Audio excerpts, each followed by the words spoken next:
បាទជំរាបសួរបងប្អូនទាំងអស់គ្នាជួបគ្នាម្ដងទៀតជាមួយខ្ញុំបាទមានជីវនៅក្នុងសាលាបង្រៀនលោកណាត់ថ្ងៃនេះខ្ញុំនឹងមកបង្ហាញអ្នកទាំងអស់គ្នាអំពីរបៀបធ្វើ cheese ដែលមាននៅក្នុងភេសជ្ជៈតកូល Macchiato ឬក៏ពពួក milk cheese ក៏បានដែរអញ្ចឹងជាកិច្ចចាប់ផ្ដើមយើងនឹងមកបង្ហាញអំពីគ្រឿងផ្សំទាំងអស់គ្នាថាមានខ្លះអូខេទី1គឺមានម្សៅហ្វូមហើយទី2គឺម្សៅ cheese និងទី3ម្សៅ booster ដែលមានតាំងបង្ហាញនៅកន្លែងនេះតោះចាប់ផ្ដើមធ្វើយើងចាប់ផ្ដើមដោយដាក់ម្សៅហ្វូមចូលទៅក្នុងកែវបងប្អូនទាំងអស់គ្នាអាចប្រើជាកែវបែបនេះក៏បានបងប្អូនទាំងអស់គ្នាអាចប្រើជាលក្ខណៈពពួកកែវបែបនេះក៏បានក្នុងការវាឈីសប៉ុន្តែដោយសារខ្ញុំចង់ឲ្យឃើញសាច់ឈីសអញ្ចឹងខ្ញុំសូមប្រើជាកែវកញ្ចក់អញ្ចឹងដល់ពេលដែលវាគួរតែប្រយ័ត្នណាគួរតែប្រយ័ត្នតិចតួចអូខេតោះទៅតាមរូបមន្តយើងប្រើម្សៅហ្វូមចំនួន4ស្លាបព្រាអញ្ចឹងយើងវាល់ដាក់ចូលក្នុងនេះមក4ស្លាបព្រាបើស្មើណា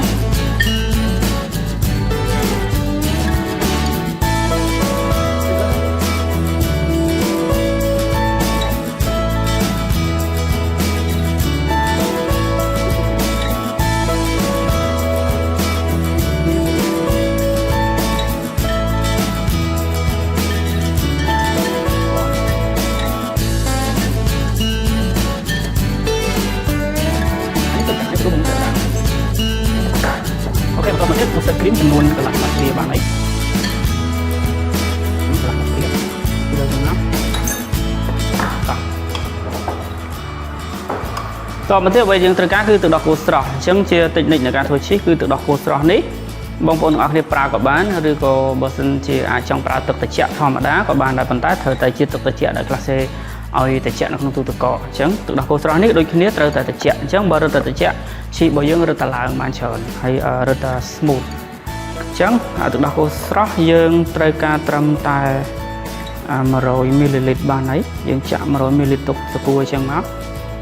ពីព្រោះនៅពេលដែលយើងប្រើយើងមើលទៅលើភាពខាប់ភាពរាវរបស់ឈីសដែលយើងធ្វើហ្នឹងអញ្ចឹងបើសិនជាចង់បានរាវ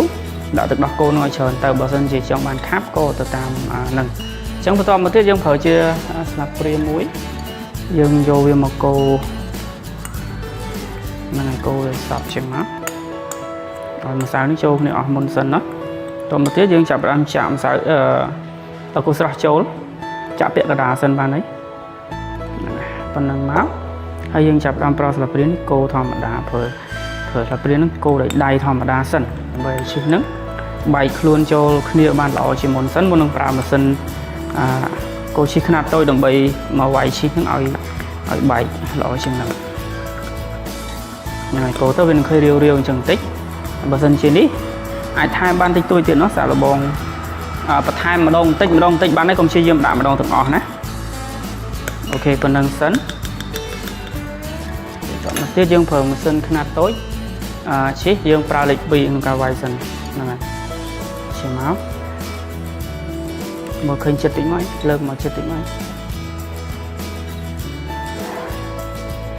មកនេះ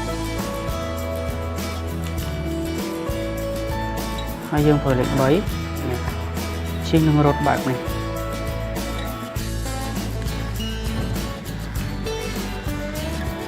ើអូខេដោយសារវាយឈីសរៀងយូរបន្តិចអញ្ចឹងដល់ពេលអញ្ចឹងខ្ញុំសូមកាត់វីដេអូខ្លីឥឡូវយើងបានហើយសាច់ឈីសយើងឡើងលលងហើយនៅពេលដែលលលងបងប្អូនអរគ្នានឹងឃើញពលឺចាំងចេញមកវាលលងមកន័យថាវាអត់មានក្រើមនៅក្នុងសាច់ឈីសទៀតនៅពេលដែលសាច់ឈីសនឹងវិលទៅតាមម៉ូទ័រដែលយើងវាយហ្នឹងហើយគេនៅពេលដែលយើងបានឈីសសាច់ម៉ត់បែបនេះគេហៅថា smooth ល្អវាម៉ត់ល្អហ្នឹងហើយម៉ត់ល្អបែបនេះបានហើយគឺយើងគ្រាន់តែបិទទៅហើយលើកមកអូខេអញ្ចឹងយើងបានឈីសហើយឈីសនេះយើងយកទៅធ្វើអីខ្លះឈីសនេះអាចប្រើនៅក្នុងប្រភេទភេសជ្ជៈmilk cheese ក៏បានឬក៏ពពួក Macchiato ដូចជាតែអ៊ូឡុង Macchiato អញ្ចឹងថ្ងៃនេះយើងមានតែអ៊ូឡុងសម្រាប់សាក់តេស្តលបងធ្វើអញ្ចឹងតោះយើងនឹងធ្វើតែអ៊ូឡុង Macchiato ទាំងអស់គ្នាថាគេធ្វើយ៉ាងម៉េចអូខេអញ្ចឹងចាប់ផ្ដើមយើងប្រើតែអ៊ូឡុងនេះចំនួន150 ml ណាតិចហ្នឹងហើយ150ទៅ180ជាក់ស្ដែងណាយើងប្រើ150ក៏បាន180ក៏បានអញ្ចឹងនេះខ្ញុំសូមប្រើត្រឹម150លើសតិចតួចបន្តមកទៀតយើងប្រើទឹកកកដាក់ក្នុងនេះមក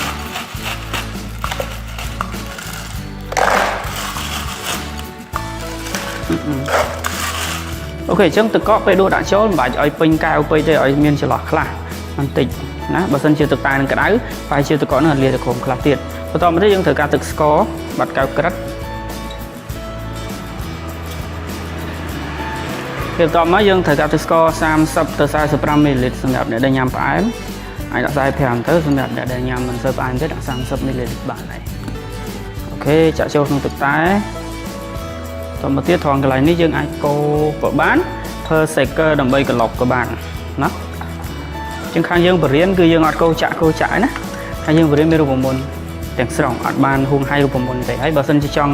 ថែមចំណេះដឹងទាក់ទងមួយជំនាញអស់នេះអាចមកសិក្សាបន្ថែមនៅសាលារៀនយើងបានយើងបើក